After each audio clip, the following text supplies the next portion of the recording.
Mheshimiwa Rais, Dodoma tunao miradi ya aina tatu. Tunao miradi mikubwa ya kimkakati ambayo imekuja kwa ajili tu ya maslahi makubwa ya taifa letu kama SGR na mingine.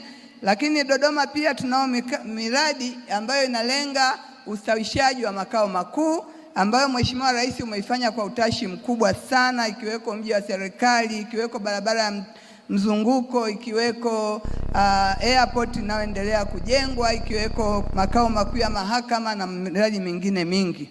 Lakini Mheshimiwa Rais, Dodoma pia tunao miradi ambayo umeiletea fedha kwa ajili ya huduma za kijamii kwa wananchi wa mkoa wa Dodoma.